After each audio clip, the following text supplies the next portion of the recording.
श्रेयस।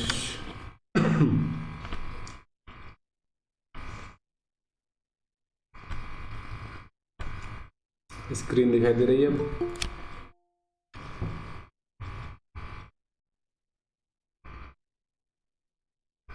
क्या आप सभी को स्क्रीन दिखाई दे रही है? Yes sir. Yes sir. ठीक है।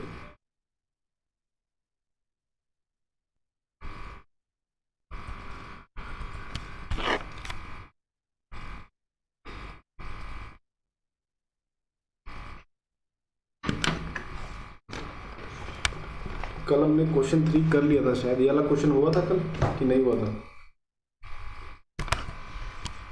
नो सर, फोर्थ क्वेश्चन नहीं हुआ था। नहीं हुआ था। ये भाई फोर्थ क्वेश्चन करते हैं।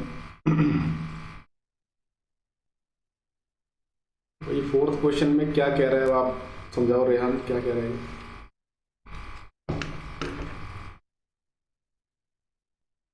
सिंपल है स्टेटमेंट।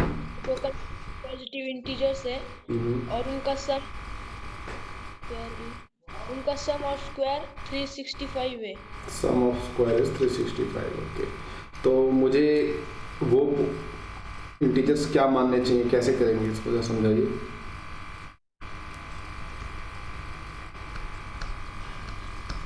कैसे करेंगे तो क्या करना पड़ेगा?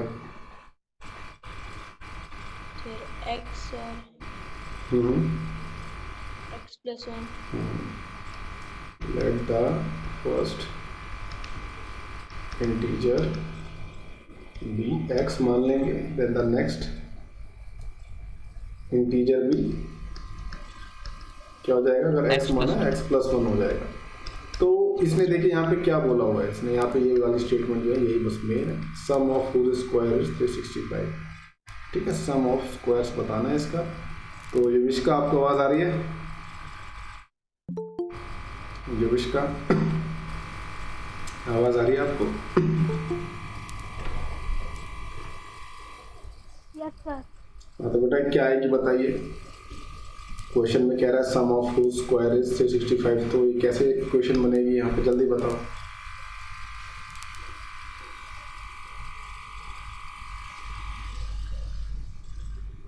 x plus 1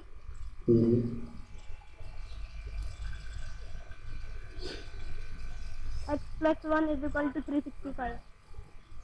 देखिए कल बता रहे हो आप, कह रहा है सम हो रहा है किसी का, किसके स्क्वायर्स का, किसके स्क्वायर्स का सम हो रहा है? इन नंबर्स के स्क्वायर का सम हो रहा है, जो कि 365 के इक्वल है।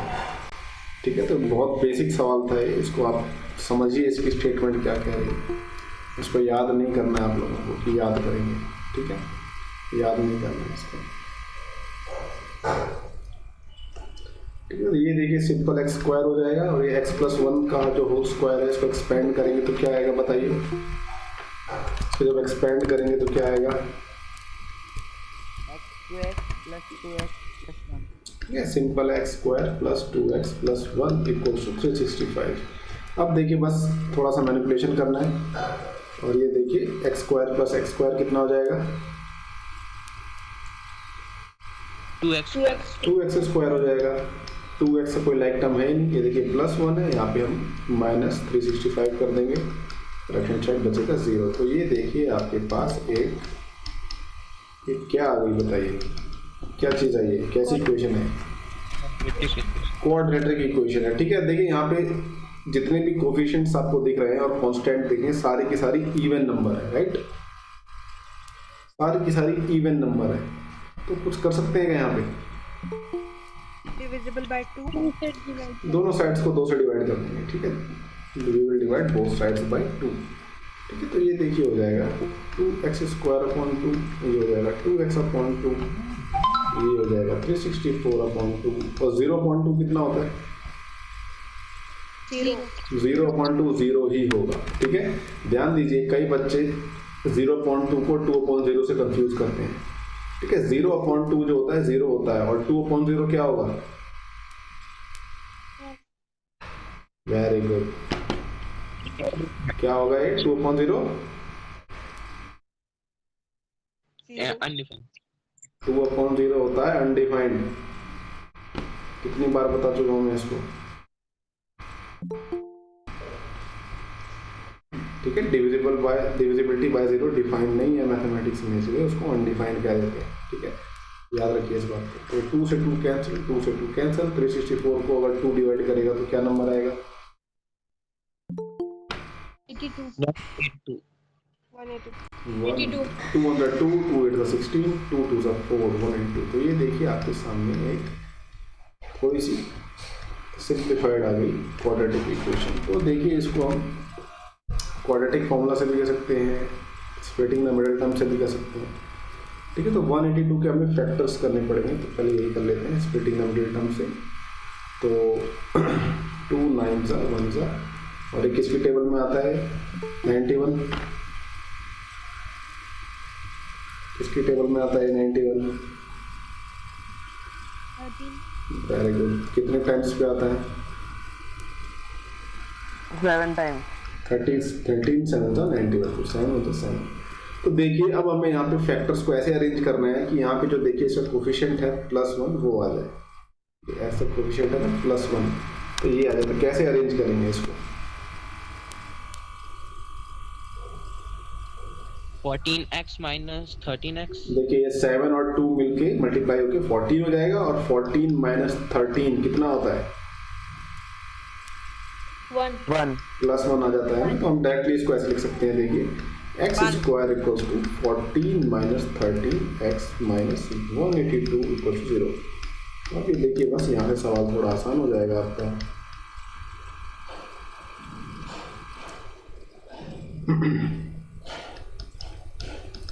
ठीक है, तो ये देखिए यहाँ से आप देखिए कॉमन आउट ले लीजिए, x प्लस 14 हो जाएगा, ये x प्लस 14, यहाँ पे 13 आ गया, ये हो जाएगा x माइनस 13, ये हो जाएगा x प्लस 14। x की वैल्यू क्या क्या आएगी?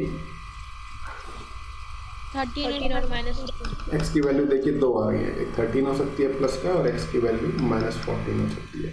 तो दो, हाँ, तो दो कॉन्जिक्यूटिव इंटीजर्स मिलेंगे आपको, दो ऑप्शंस मिलेंगे, ठीक है। x की वैल्यू 13 आएगी तो x प्लस 1 क्या होगा? 14, ठीक है। अगर x की वैल्यू -14 है तो x प्लस 1 कितना होगा? -13, ठीक है। तो आप देखिए ऑब्वियस सी बात है, आप देखोगे इन दोनों का अगर आप स्क्वायर करके सम करोगे सेम वैल्यू आएगी, ठीक है। यहाँ पे 13 है, इसका स्क्वायर करोगे 169 आएगा, 14 का स्क्वायर करोगे 196 आएगा, ठीक है। इन दोनों का सम करोगे 365 आएगा। सिमिलरली देखिए यहाँ पे -14 है, इसका भी स्क्वायर करोगे तो प्लस का 196 आता है, 13 का स्क्वायर करोगे तो प्लस का 169 आएगा, तो सेम आंसर आएगा, ठीक है। तो दोनों आंसर आपके सही हैं। x की वैल्यू 13 भी आएगी और x की वैल्यू -14 और 13 आएगी, ठीक है। तो ये इसका फाइनल आंसर है, ठीक है। तो ये दो कॉन्जिक्यूटिव इंटीजर्स हैं, ठीक है, 13 14 एंड -14 एंड -13, ठीक है। ये दोनों भी कॉन्जिक्यूटिव है। चलिए देखिए अगला सवाल है, अगला सवाल समझाइए जरा, श्रेया यादव समझाइए इस सवाल को।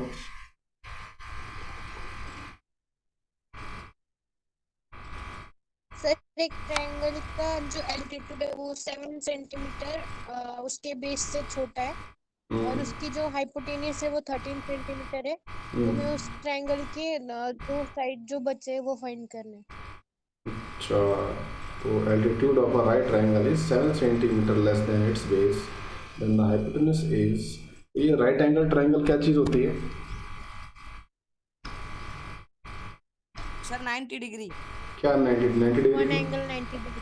किसका one angle 90 degree? Triangle right triangle का। राइट एंगल ट्रायंगल का, ठीक है। एक एंगल राइट एंगल होता है, इसलिए उसके नाम में आ जाता है राइट एंगल। चलो भाई, याद है सभी को, ये अच्छी बात है। तो ये देखिए एक राइट एंगल ट्रायंगल बना देते हैं। तो ये एक राइट एंगल ट्रायंगल है, तो हाइपोटेन्यूज क्या होता है? ये इसको अगर मैं राइट एंगल मान रहा हूँ तो हाइपोटेन्यूज क्या होगा?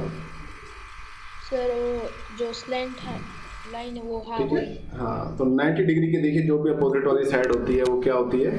90 डिग्री के जो अपोजिट साइड होती है वही हाइपोटेन्यूज होती है, ठीक है। 90 डिग्री सबसे बड़ा एंगल होता है और सबसे बड़े एंगल के आगे सबसे बड़ी साइड होती है। तो हाइपोटेन्यूज कितना दिया हुआ है यहाँ पे 13 सेंटीमीटर। ठीक है, अब देखिए बात हो रही है altitude of a right angle triangle is 7 centimetre less than its base. अगर आप ये बेस है, देखिए ये इसको हम बेस कहते हैं बेस को मान लो अगर आप x सेंटीमीटर, तो एल्टीट्यूड कह रहा है क्या 7 सेंटीमीटर लेस देन बेस, तो क्या हो जाएगा ये एल्टीट्यूड क्या होगा x minus 7 x माइनस 7। ठीक है, 7 सेंटीमीटर लेस देन बेस। ठीक है, तो ये देखिए हमारे पास तीनों साइड्स आ गई। तो पाइथागोरस थ्योरम लगती है कि यहाँ पे याद है सबको, पाइथागोरस थ्योरम। पाइथागोरस थ्योरम क्या कहती है बताइए।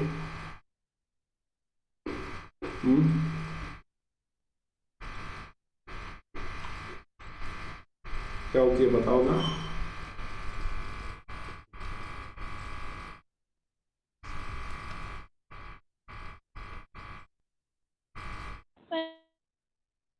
Perpendicular square plus base square is equal to hypotenuse square.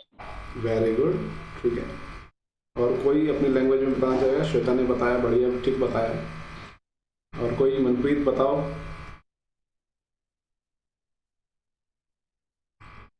x minus 7 square plus x square is equal to 13 square. नहीं, ये पाइथागोरस थ्योरम होती क्या है पहले तो ये बताओ मेरे को।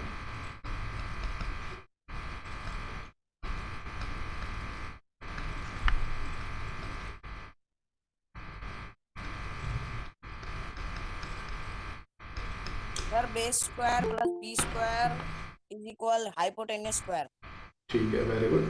तो ये देखिए जो राइट एंगल ट्राइंगल होता है, जो 90 डिग्री की अपोजिट साइड होती है उसको हम कहते हैं हाइपोटेन्यूज। याद रखिए, ठीक है, फिर से बता रहा हूँ, इसको कहते हैं हाइपोटेन्यूज। और जो बाकी की जो दो साइड होती है इनको कहते हैं लेग्स। ठीक है, लेग 1 लेग 2। ठीक है, तो बेस और हाइपोटेन्यूज डिपेंड करता है। ठीक है, अगर ऐसे खड़ा हो तो बेस हो जाता है, मगर अगर ये राइट एंगल ट्राइंगल ऐसे बना होता तब आप इसको बेस वेस कुछ नहीं कह पाते, तो इसलिए इसको लेग्स कहते हैं इन दोनों साइड्स को। ठीक है, तो हाइपोटेन्यूज का स्क्वायर देखिए 13 स्क्वायर हो जाएगा, और लेग 1 जो है मान लीजिए x स्क्वायर है, लेग 2 हो जाएगा x माइनस 7 स्क्वायर। ठीक है, यस सर। अच्छा तो अब इसको क्या करेंगे बताइए। 169 ठीक है, 169 is equal x square plus bracket खोलेंगे, x square plus Min- 49 x square minus 14x plus 49। ठीक है, तो ये देखिए x square plus x square हो जाएगा 2x square minus 14x plus 49 equals to 169। ठीक है, तो ये 169 हो गया। इसको हम ऐसे लिख सकते हैं, देखिए 2x square minus 14x plus 49 equals to 169। इसको ऐसे भी लिखा जा सकता है। ठीक है, 169 को हम लेफ्ट हैंड साइड ले जाएंगे, तो ये देखिए 49 माइनस 169 हो जाएगा ये। तो 49 माइनस 169 कितना होता है? 120। श्योर? minus 120. ठीक है, अब ये देखिए जितने भी कोफिशिएंट्स हैं यहाँ पे वो भी इवन नंबर है, जो कांस्टेंट टर्म है 120 ये भी इवन नंबर, तो हम इसको पूरा 2 से डिवाइड कर सकते हैं। या तो देखो इसको ऐसे भी कहते हैं कि हम 2 को कॉमन आउट ले रहे हैं। ठीक है, 2 को कॉमन आउट ले लिया, ये तो x स्क्वायर बचा, ये 7x बचा, ये फिर बचा कितना आएगा 60 ये। ठीक है, उसके बाद क्या कहते हैं हम इसको 2 से डिवाइड करते हैं। 2 से डिवाइड करने से क्या हुआ, ये दोनों 2 कैंसिल हो गए। ठीक है, तो ये आ गया हमारा x square minus 7x minus 60 equals to 0। तो ये क्वाड्रेटिक इक्वेशन आ गई है। ठीक है, अच्छा तो अब देखिए यहाँ पे इसका कोफिशिएंट तो 1 है x स्क्वायर का, ये दोनों मल्टीप्लाई करेंगे तो 60 ही आएगा। तो 60 के फैक्टराइज करोगे तो क्या आएगा बच्चों? 5 12 1 ठीक है, तो देखिए बेसिकली हमें 7 लाना है यहाँ पे। ठीक है, हमें चाहिए 7, तो 12 और 5 का इस्तेमाल करके हम 7 ला सकते हैं क्या? देखो यस सर। कैसे? yes sir कैसे? Sir 12 minus 5 minus 12 minus plus 5। ठीक है, ये 7 हो जाएगा। अब इसको अगर हम माइनस से मल्टीप्लाई कर दें तो ये हो जाएगा क्या, -5 + 5 = -7, है ना? तो ऐसे लिख सकते हैं इसको। तो -7 की जगह हम लिख देंगे -12x + 5x - 60 = 0। इतना लिख दिया और बात बन गई हमारी। ठीक है, तो ये देखिए हो जाएगा x - 12 ठीक है +5। ठीक है, ये हो जाएगा x + 5, ये हो जाएगा x - 12। x की वैल्यू आपको यहाँ से क्या मिली? 12 -5 एंड x की वैल्यू मिली 12। तो देखिए यहाँ पे जो x है ये लेंथ है, x जो है लेंथ है ट्रायंगल के बेस की। तो नेगेटिव वैल्यू लेंथ तो हो नहीं सकती है ना, नेगेटिव वैल्यू लेंथ हो सकती है क्या?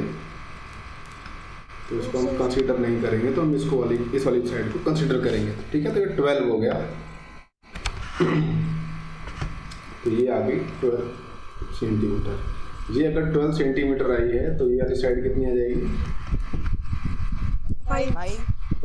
ठीक है, तो बच्चों मैंने आपको पिछली क्लासेस में बताया था ना कि आपको कुछ ट्रिपलेट्स याद रखने हैं, पाइथागोरस ट्रिपलेट्स। बताया है कि नहीं बताया है? सौरभ, समृद्धि, मनप्रीत, श्रेया, बताया था आपको? तो किसी को याद है भाई? फटाफट बताओ जरा, एक बार फिर से रिवाइज कर लेते हैं सो दैट हमारा सवाल थोड़ा जल्दी हो। तो 3 4 5 सबसे बेसिक वाले 3 4 5 और 6 8 10 वो इसी के देखिए डबल हो गए। 6 8 10 जो है इसी का डबल है, चाहो तो इसका ट्रिपल कर दो तब भी यही आ जाएगा। ठीक है, तो ये इसी का मल्टीपल हो रहा है। देखिए 6 4 8 10 जो इसका मल्टीपल है, फिर उसको हमने 3 से मल्टीप्लाई कर दिया। ये एक ही, इसको कहेंगे हम एक ही खानदान के ट्रिपलेट्स हैं। ठीक है, एक ही खानदान के। दूसरा बताओ,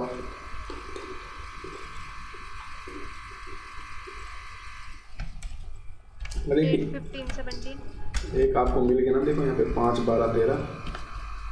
ठीक है, 5 12 13 याद रखिए। ठीक है, बाकी जो होंगे इसी के मल्टीपल होंगे। देखिए इसका दुगना हो जाएगा, ये भी इसी का, ये भी पाइथागोरस थ्योरम, वो ट्रिपलेट्स हैं। ठीक है, अभी आपने अदिति ने बताया शायद है ना 8 15 क्या बताया आपने? 8 15 17 8 15 17 होता है। ये देखिए मोस्ट इम्पॉर्टेंट है, कई बार सवालों में चुपके से आ जाता है, तो याद रखिए इसको। ठीक है, ये याद रखिए, इसी का डबल आप कर देते हो तो ये भी पाइथागोरस ट्रिपलेट है। ठीक है, एक बहुत इंपॉर्टेंट आता है कंफ्यूज करने के लिए, 9 40 41। ठीक है, बड़े बड़े सवालों में दे देगा, तो इसको याद रखिएगा, आपका सवाल जो है फटाफट होगा। ठीक है, 9 40 41। और कोई रह रहा है क्या? 7 24 25। एक है देखो अलग राशि का, ये 7 24 25। ठीक है, ये एक अलग से। और 10 24 26। 10 24 26 देखो हो गया इस खानदान का है। देखो 5 12 13 का।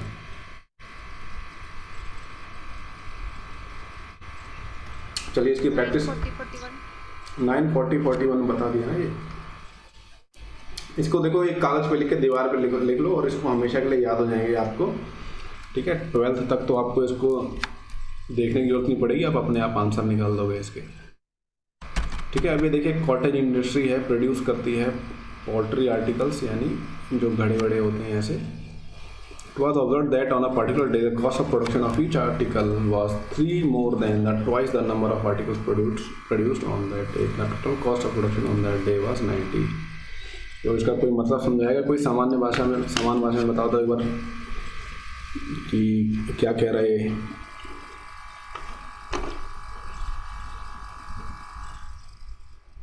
बताओ।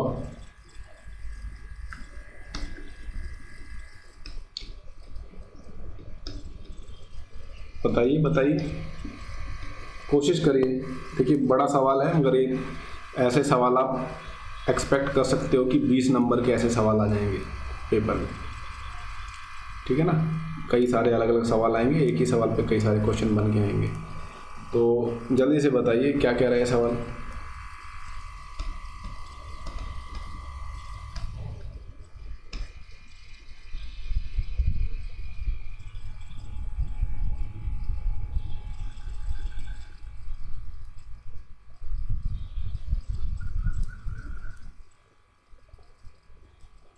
सर एक कॉटेज इंडस्ट्री है जो पॉट्स बनाती है, और ये देखा गया है कि एक दिन में जो कॉस्ट होती है वो हर एक आर्टिकल के, जितने भी आर्टिकल्स बनते हैं उसके 3 more than एंड ट्वाइस होती है। 3 more than the twice of number of article produced on that day, ठीक है। हाँ इनके प्रोडक्शन की कॉस्ट 90 रुपीज़ है, तो हमें फाइंड करना है हर एक आर्टिकल की कॉस्ट। देखिए मेन लाइन है ये वाली, जो मेन लाइन है देखिए, it was observed that on a particular day the cost of production of each article was 3 more than the, ठीक है। Let x be the number of articles produced on that day, ठीक है। On that day x number of articles produce करे जाते हैं, तो उसकी cost भी बता रहा है वो। उसकी कॉस्ट क्या है, then cost of each article is, क्या कॉस्ट बता रहा है, ध्यान से पढ़ो और बताओ, आप ही लोग बताओगे। 3 more than twice the number of article produced on that day। तो इसको हम x की टर्म्स में कैसे लिखेंगे बताओ, x की टर्म्स में 2x plus 3 कह रहा है देखिए 3 more than twice of number of articles produced। Number of articles कितने प्रोड्यूस हुए हैं, x, तो ये उसकी कॉस्ट हो जाएगी, ठीक है। तो एक आर्टिकल की कॉस्ट है ये, एक आर्टिकल की कॉस्ट ये होगी, तो x आर्टिकल्स की कॉस्ट कितनी होगी। अच्छा चलो ये ऐसे नहीं, ठीक है। एक आर्टिकल का जो कॉस्ट है वो आया है 2x plus 3, ठीक है। तो 2 आर्टिकल की कॉस्ट कितनी आएगी, 2 multiplied by 2x plus 3। 2 multiplied by 2x plus 3 rupees, ठीक है। 3 आर्टिकल्स की कॉस्ट कितनी आएगी, 3 multiplied by 2x plus 3 हो जाएगी, ठीक है। उसी तरह देखिए उस दिन क्या हुआ, x आर्टिकल प्रोड्यूस हुए भाई, x आर्टिकल बनाए गए, तो उसकी कॉस्ट क्या आएगी, x multiplied by 2x plus 3, ठीक है। x multiply by 2x plus 3, ठीक है। तो जो x आर्टिकल प्रोड्यूस करे गए थे इसकी कॉस्ट हमें ऑलरेडी दी हुई है, कितने रुपीस दी हुई है, total cost of production already दी हुई है 90 रुपीज़, 90 रुपये की कॉस्ट उस दिन आई थी। तो ये भाई जो वैल्यू है ये 90 के इक्वल है, यानी x multiplied by 2x plus 3 जो है वो 90 के इक्वल है। देखिए अब आपकी आ गई ये लीनियर क्वाड्रेटिक इक्वेशन आ गई ना। यस। तो अब देखिए कैसे कर सकते हैं, देखिए एक्स स्क्वायर का कोफिशिएंट क्या है 2 और ये कांस्टेंट क्या है 90, दोनों मल्टीप्लाई हो जाएंगे तो क्या आएगा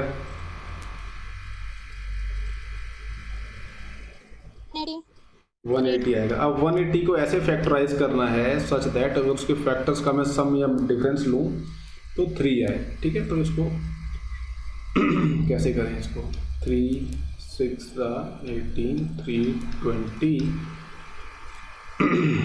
2 10 2 5 5, ठीक है।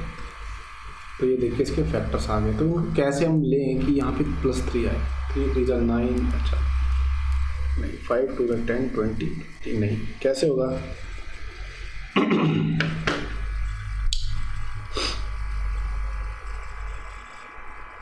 सोचो जरा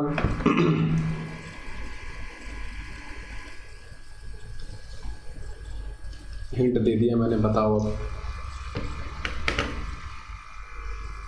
सर 5 3 जा 15 एक नंबर और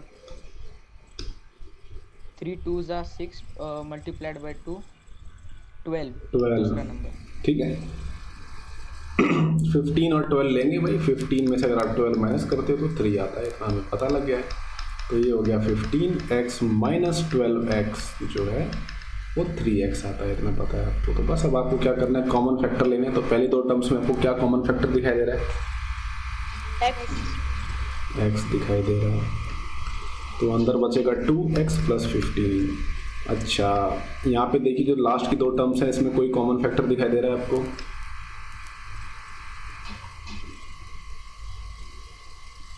-2 2 दिखाई दे रहा है और देखिए दोनों 3 के भी मल्टीपल है ना, दोनों 2 के भी मल्टीपल है। देखिए जो 12 होता है 12 और 90 दोनों इवन नंबर है तो यानी 2 के मल्टीपल है। अब ध्यान से देखिए दोनों 3 के भी मल्टीपल है तो यानी इन दोनों में कॉमन फैक्टर 6 मिलेगा हमें। 2 का भी मल्टीपल है ये और 3 का भी मल्टीपल है, इसका मतलब ये 6 का मल्टीपल है। अब बताओ मैंने इसमें से -6 बाहर ले लिया तो यहाँ पे क्या बचेगा? 2x और यहाँ से मैंने 90 में से मैंने 60 निकाल लिया तो क्या बचेगा? +15। ठीक है 15 6 90 होता है, पता है आपको। अब इन दोनों टर्म में देखिए कॉमन फैक्टर्स आपको क्या दिखाई दे रहे हैं? 2x प्लस 15 ले लोगे यहाँ से x माइनस 6 आपको मिल जाएगा। यहाँ से x की आपको 2 वैल्यूज मिलेंगी। ठीक है एक वैल्यू क्या मिलेगी, दूसरी वैल्यू क्या मिलेगी, जल्दी से बताओ। x इक्वल्स टू -15/2 और x की वैल्यू दूसरी क्या मिलेगी? +6। तो कौन सा करेक्ट आंसर है भाई? 6। क्यों क्यों क्यों है सर वो एक आर्टिकल की प्राइस है इसमें। ये -15/2 क्यों नहीं हो सकती?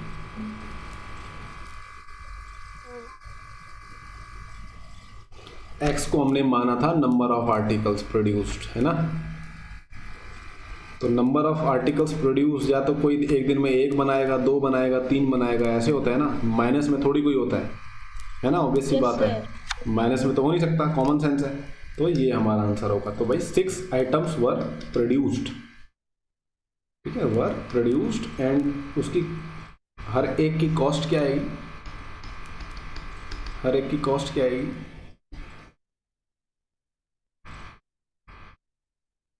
15 6 to 12 प्लस 3 15 रुपीज़। हर एक सामान जो था 15 रुपए का था। ठीक है 15 6 90। चलिए ये देखिए पिछले साल हटा दिया गया था सिलेबस में से, बट इस साल ये है आपके सिलेबस में। ठीक है कंप्लीटिंग द स्क्वायर मेथड जो होता है। ठीक है इसमें देखिए क्या करते हैं, देखिए find the roots of 4x² plus 3x plus 5 by method of completing the square.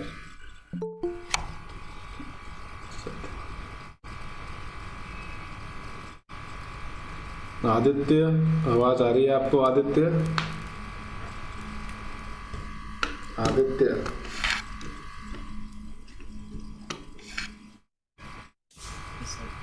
हटाइए अपना टाइटल हटा दो, उसमें आपने क्या लिखा हुआ है। ठीक है नॉर्मल अपना नाम रखिए उस पर। ठीक है हाँ उस पर नाम हटा दीजिए। ठीक है देखिए इसको हम स्क्वायर बनाएंगे। देखिए यहाँ पे 4x² plus 3x plus 5 equals to 0।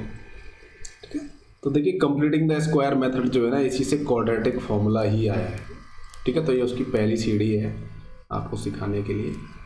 तो यहाँ पे देखिए 4x² है, यहाँ पे अब हमें एक ऐसी टर्म चाहिए सो दैट यहाँ पे एक स्क्वायर बन जाए। ठीक है तो ये देखिए इसको मैं लिख सकता हूँ। देखिए आपको इस वाले फॉर्मूले से इसको कंपेयर करना पड़ेगा। a² plus 2ab plus b² जो होता है वो किसके इक्वल होता है भाई? a प्लस b² के होता है।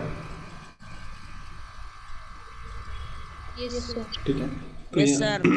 तो ये देखिए 4x² को मैं लिख सकता हूँ 2x का होल स्क्वायर प्लस देखिए यहाँ पे मेरे को चाहिए 3x में मेरे को यहाँ पे 2ab लाना है और a मैंने मान रखा है 2x। ठीक है ये देखिए पजल जैसा है। ठीक है मगर आपको दिया हुआ है ठीक है 3x दिया हुआ है यहाँ पे। तो क्या कुछ मल्टीप्लाई करेंगे, क्या कुछ करेंगे, कुछ समझ में आ रहा है आपके कैसे करेंगे इसको? देखिए 2ab लाना है मेरे को यहाँ पे 2, ठीक है 2/2 कर दूंगा तो ये 3x आ गया। पुष्पक डरेकर,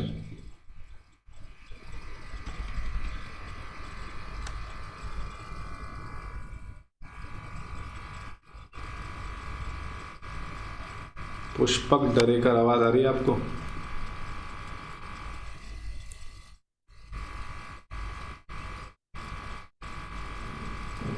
पुष्पक डरेकर, आवाज आ रही है आपको?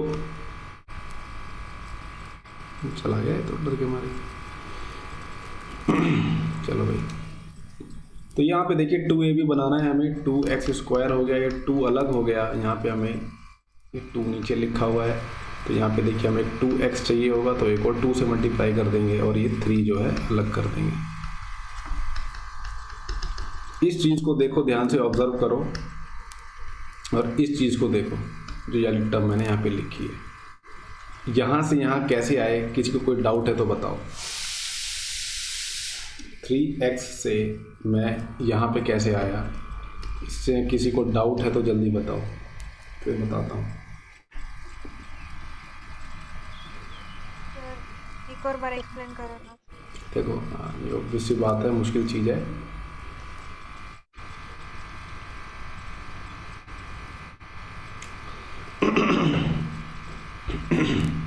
देखिए यहाँ पे 4x² दिया हुआ है, इसको मैं 2x² लिख सकता हूँ। मेरे को बेसिकली एक यहाँ पे ऐसे कंप्लीट स्क्वायर बनाना है दो, ठीक है, बाइनोमियल का, ठीक है। तो यहाँ पे देखिए 3x दिया हुआ है, यहाँ पे मेरे को चाहिए 2ab, तो मैं यहाँ पे एक 2 लगा दूंगा, ठीक है।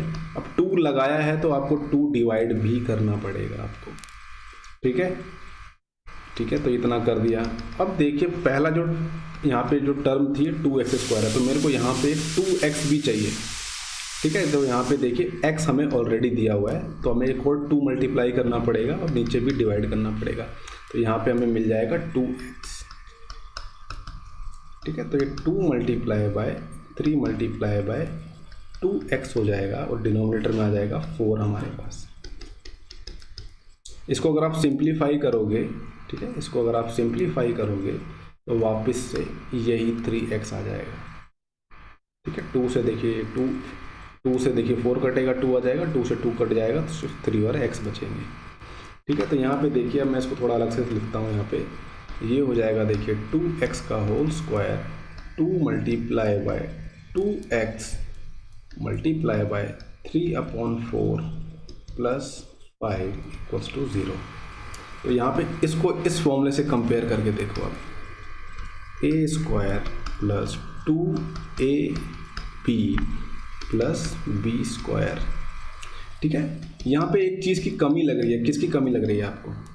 देखो जरा एक बार, यहाँ पे अगर मेरे को कंप्लीट स्क्वायर बनाना है तो एक चीज़ की कमी है, किस चीज़ की है? b² की कमी है। देखिए अब देखिए कंपेयर करिए, इसको हमने a माना हुआ है, ये देखिए a है, तो यानी हमें b इसको मानना पड़ेगा और हमारे यहाँ पे कमी है भाई इसकी b² की। तो हम क्या करेंगे, b² b अगर 3/4 है तो b² क्या होगा? b² क्या होगा? 3/4 होल स्क्वायर।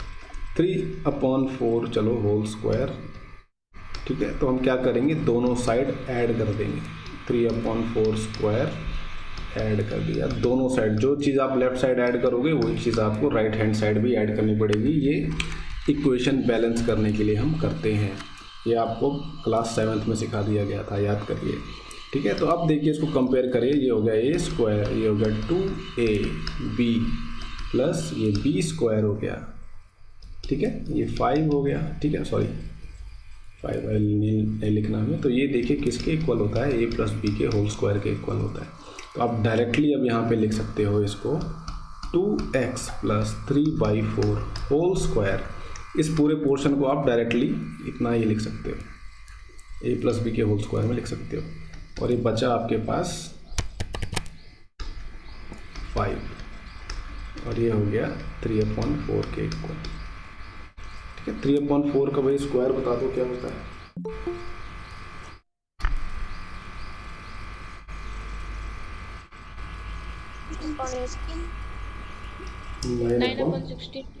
9/16 हो जाता है। ठीक है, ये जो होता है 9/16 के इक्वल है। अच्छा, तो ये देखिए 2x + 3/4 स्क्वायर। ठीक है, तो ये देखिए 5 को मैं राइट हैंड साइड ले जाऊंगा। ठीक है, तो ये क्या आएगा,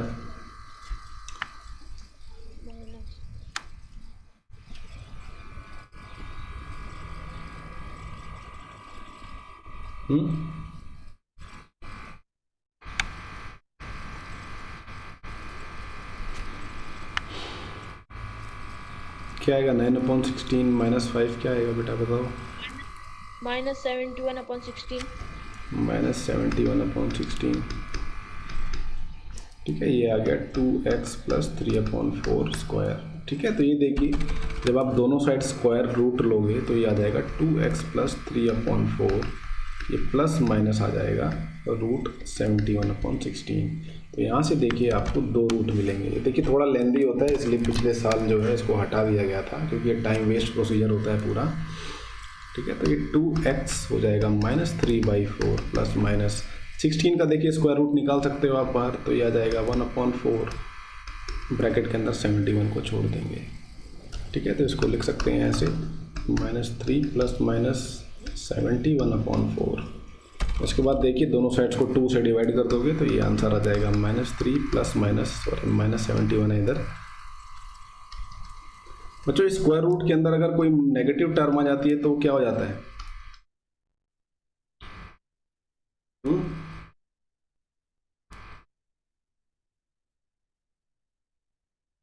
स्क्वायर रूट के अंदर अगर कोई नेगेटिव टर्म आ जाती है, देखिए स्क्वायर रूट ऑफ 1 क्या होता है,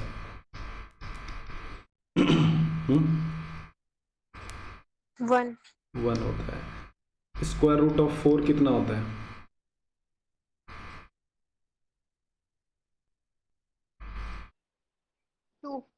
2 होता है ना, प्लस का 2 होता है। ठीक है, तो ये देखिए मगर जब इसके अंदर नेगेटिव टर्म हो जाती है तो स्क्वायर रूट नहीं निकलता है। ठीक है, इसको हम क्या देते हैं, कॉम्प्लेक्स नंबर। ये 11th में आता है, तो उसको हम यूजुअली आयोटा से डिनोट कर देते हैं। ठीक है, तो अगर जैसे -4 का स्क्वायर रूट निकाल रहे हैं तो हम इसको लिखते हैं +-2 आयोटा। तो ये इमेजिनरी नंबर होता है, इसको हम कहते हैं कॉम्प्लेक्स नंबर। ठीक है, तो इसको जब भी हम कहेंगे तो ये रियल नंबर नहीं होगा, it is not a real number. तो यहाँ पे जो नंबर आया देखिए -71, ये रियल नंबर नहीं है, नॉट अ रियल नंबर,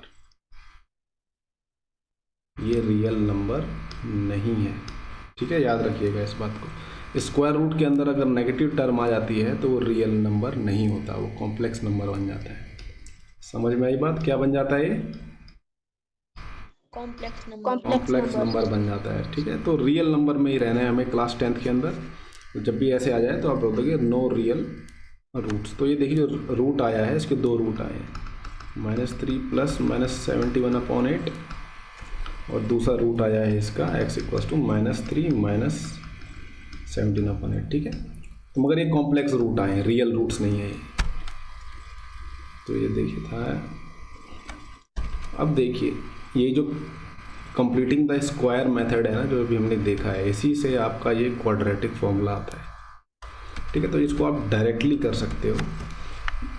ठीक, जो भी आपको क्वाड्रेटिक इक्वेशन दी हुई है जनरल फॉर्म होती है ax² + bx + c = 0।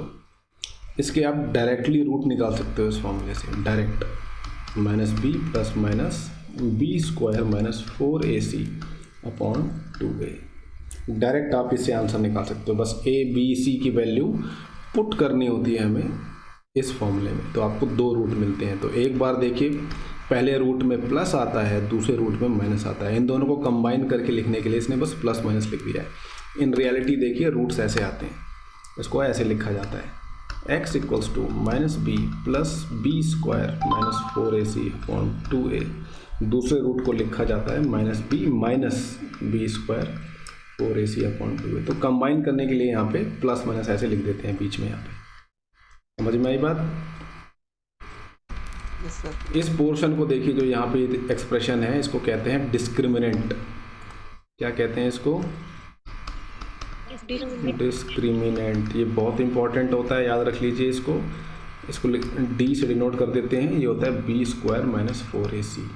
यही आपको बताएगा कि आपकी जो रूट्स आएंगे वो कैसे आएंगे, या तो रियल आएंगे या कॉम्प्लेक्स आएंगे या इक्वल अनइक्वल आएंगे, वो यही डी बताता है। इसको कहते हैं डिस्क्रिमिनेंट। तो ये जो आपका क्वाड्रेटिक फॉर्मूला है, कई बार ऐसे भी लिखा हुआ देखोगे आप इसको, माइनस बी प्लस माइनस, ठीक है, डी अपॉन 2a करके, ठीक है, ऐसे शॉर्ट में इसको लिखा हुआ देख सकते हो आप कई जगह पे, ठीक है। तो ये देखिए, अब डिस्क्रिमिनेंट बहुत इंपॉर्टेंट है। आप लोग अगर गलती करते हो तो इसी को ध्यान दीजिएगा, यहीं पे गलती होगी डिस्क्रिमिनेंट कैलकुलेट करते वक्त, तो इसकी आपको प्रैक्टिस करनी पड़ेगी अच्छे से, ठीक है। तो ये देखिए एक सवाल दिया हुआ है, इसमें कह रहा है कि भाई इसको बताओ कि कैसे सॉल्व होगा, क्या क्या होगा। तो इसको कंप्लीटिंग द स्क्वायर मेथड से करेंगे तो थोड़ा टाइम लगेगा, तो इसमें मैं डायरेक्ट आपको क्वाड्रेटिक फॉर्मूला लगा के दिखाता हूँ कैसे लगेगा इसमें। तो ये देखिए, इसको जनरल फॉर्म जो होती है क्वाड्रेटिक इक्वेशन की, उससे कंपेयर करेंगे इसको। तो ए बी सी की क्या वैल्यू दिखाई दे रही है आपको कंपेयर करने के बाद? A is equals to 2, B is equals to -1, C is equals to 3. C equals to 3, ठीक है। तो अभी मैंने आपको बताया डिस्क्रिमिनेंट का क्या फॉर्मूला होता है,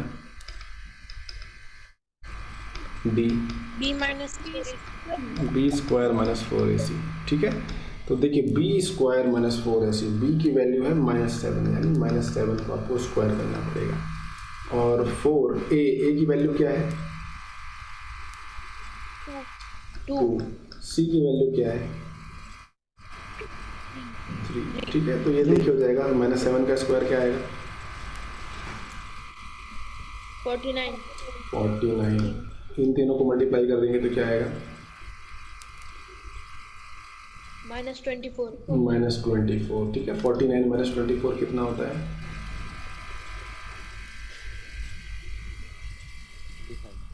25, ठीक है। तो आपका जो डी है वो 25 आ गया। अब बस आपको क्या करना है, डायरेक्टली जो क्वाड्रेटिक फॉर्मूला है उसमें इसको वैल्यू पुट कर देंगे। क्वाड्रेटिक फॉर्मूले के अंदर क्वाड्रेटिक फॉर्मूला है कि भाई जो दो रूट्स होंगे वो किस फॉर्मेट में होंगे, इसी रूट्स किस फॉर्मेट में होंगे हमेशा, ठीक है। तो ये देखिए डी वाला जो तरीका है थोड़ा सा दिखने में अच्छा है, थोड़ा शॉर्ट लगता है देखने में। अगर आप सारा सॉल्यूशन इसी में करने लगोगे ना, इस वाले फॉर्मूले में, तो गलती होने के चांसेस बहुत ज़्यादा होते हैं, ठीक है। इस वाले तरीके से अगर आप करते हो तो थोड़ी गलती होने के चांसेस ज़्यादा होते हैं, इसलिए पहले इसको अलग से कैलकुलेट कर लेते हैं, फिर इसको उसमें पुट कर देते हैं। तो इसको इसी तरीके से आप करो तो आपकी गलतियाँ कम होंगी, ठीक है। तो चलिए भाई, ए बी सी सारी वैल्यूज़ हमें पता है। तो माइनस बी, ये देखिए बी की वैल्यू -7 दी हुई है, तो इसमें मैंने पुट कर दिया स्क्वायर रूट ऑफ टी, यानी 25 का स्क्वायर रूट। ए की वैल्यू क्या दी हुई है हमें? 2 दी हुई है भाई, 2 2 ठीक है। तो ये देखिए -7 के आगे माइनस लगा हुआ है ब्रैकेट, तो क्या हो जाएगा ये प्लस का 7 हो जाएगा, ठीक है। अब ये देखिए 25 दिया हुआ है, 25 का स्क्वायर रूट क्या होता है? 5, ठीक है। 2 2 4। तो यहाँ पे देखिए आपके पास 2 रूट आए हैं बच्चों। एक रूट आया है 7 + 5/4, दूसरा रूट आया है 7 - 5/4, ठीक है। 2 रूट आए हैं। तो बताओ भाई सिंप्लीफाई करके क्या आएगा इसका आंसर?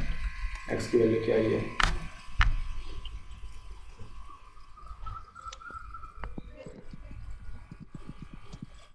क्या आएगा ये बताओ? 12/4 आया, ये इसकी वैल्यू होती है 3, ठीक है। 4 3 12। और सेकंड वाले की क्या वैल्यू आई है? 1/2. 2/4 आएगा, इसको रिड्यूस कर देंगे तो 1/2 आएगा, ठीक है। तो ये 2 आंसर आए क्वाड्रेटिक फॉर्मूले से,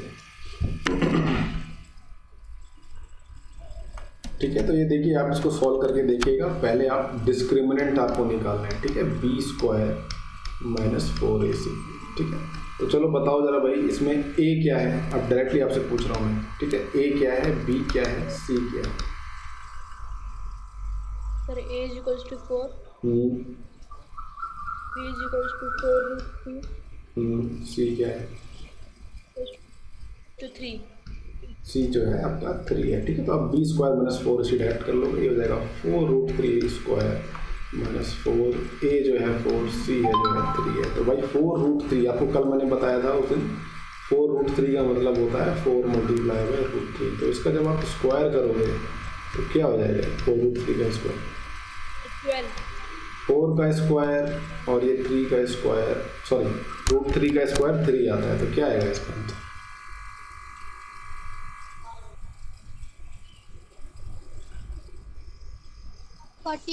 48 आएगा। ठीक है, ये हो जाएगा 4 मल्टीप्लाई बाय 4 मल्टीप्लाई बाय 3 हो जाता है। ठीक है, इसको याद रखिएगा। तो ये हो जाएगा 48 माइनस ये क्या आएगा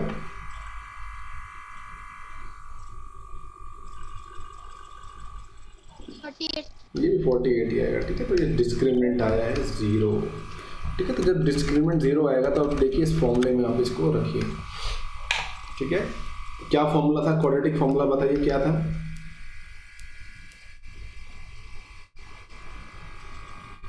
-b plus minus root b² minus 4ac upon 2a।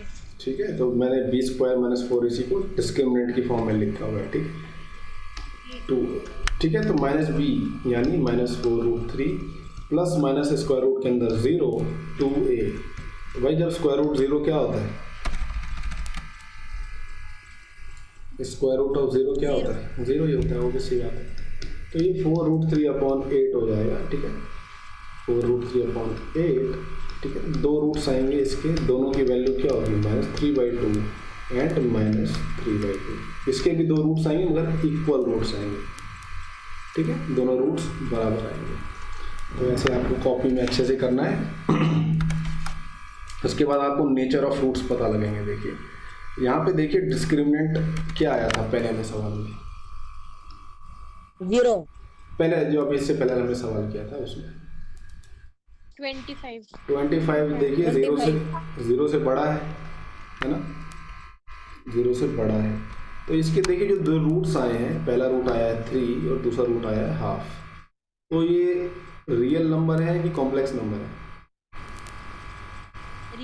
Real numbers हैं। तो ये रियल नंबर्स हैं। ठीक है, रियल नंबर्स हैं, मगर देखिए 3 जो है हाफ के इक्वल नहीं है, दोनों के दोनों अनइक्वल है। राइट, रियल अनइक्वल रूट्स आए।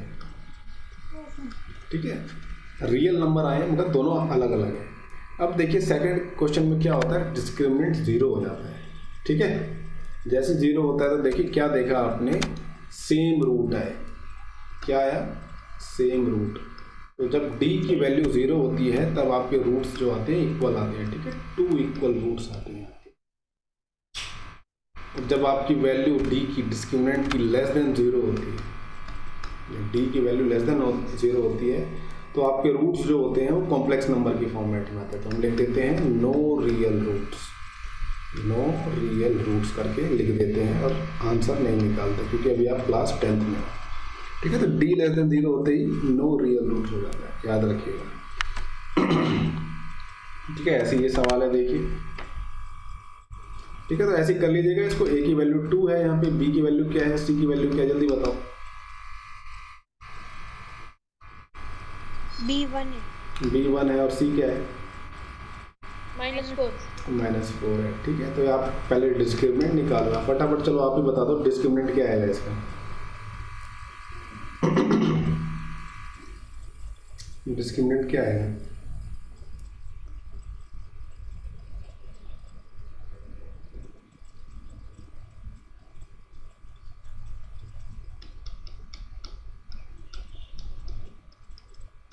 जल्दी बताओ क्या आएगा।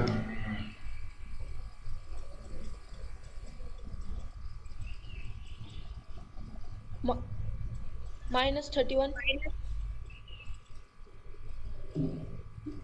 गलत है। क्या आएगा?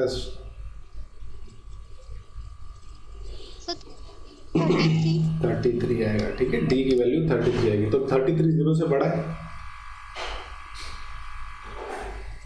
तो इसके रियल रूट्स होंगे मगर दोनों अनइक्वल होंगे। ठीक है, अनइक्वल रियल रूट्स आएंगे इसके, याद रख लीजिएगा।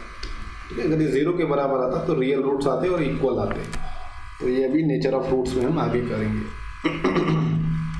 अब ये देखिए यार सवाल देखिए, आपको बस मैं हिंट दे देता हूँ।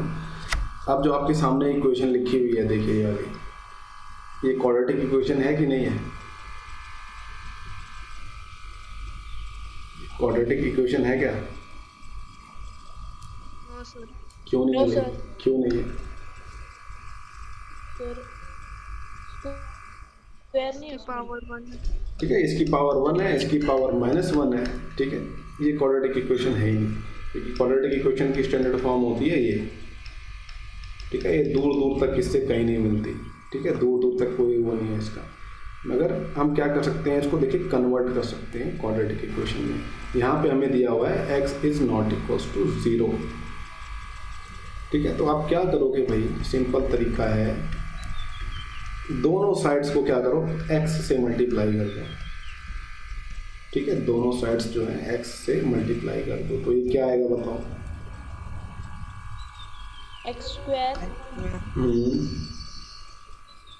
Plus x x/x -x minus, ठीक है, x/x की वैल्यू क्या आएगी? -1 -1 आ जाएगी। ठीक है, तो ये देखिए जाएगा x² - 1 = 3x। 3x को भी अगर आप लेफ्ट हैंड साइड पे ले आते हो तो x² - 3x - 1 आ जाएगा। अब देखो ये बन गई आपकी क्या,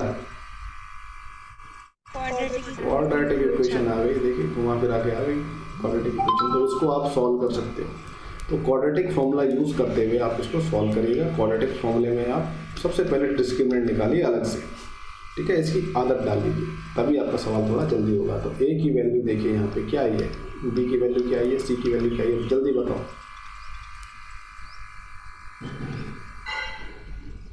सर a1 b क्या है?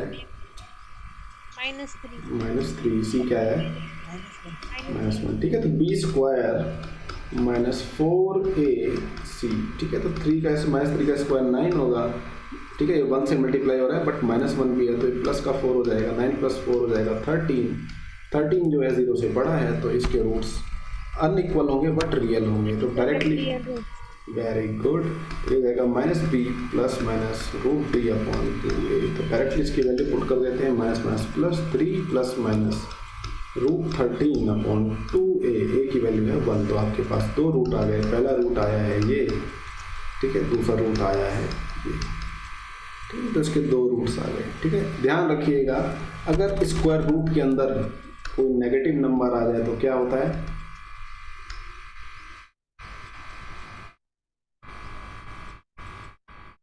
अगर कोई नेगेटिव नंबर आ जाए, फॉर एग्जांपल √2, तो क्या होता है बच्चों,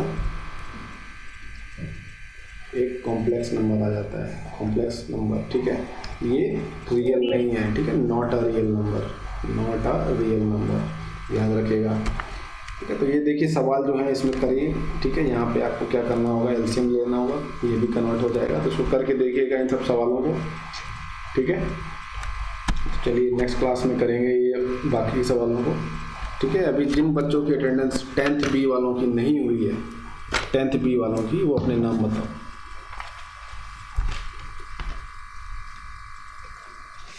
सौरभ, सौरभ, विशाल, रेहान, विशाल, रेहान। ठीक है, और कौन? सर सलमान, सलमान। ठीक है, सलमान। और आदित्य, आदित्य। बेटा नाम ठीक करना आदित्य इसमें। ठीक है, हाँ। और कौन? प्रथम, शांतनु, प्रथम हो गया भाई, शांतनु, आशिका, और श्रेयस, श्रेयस। ठीक है, कीर्ति। ठीक है, लोबस, लोबस। ओके, जिन्होंने अपने योगिष्का चौहान, जिन्होंने अपना नाम बोल दिया, आप जा सकते हो, लीव कर सकते हो। गायत्री, अनुराग, सर कार्तिक, समृद्धि, भुजबल, कार्तिक, होलकर, गौरी। गौरी। ठीक है,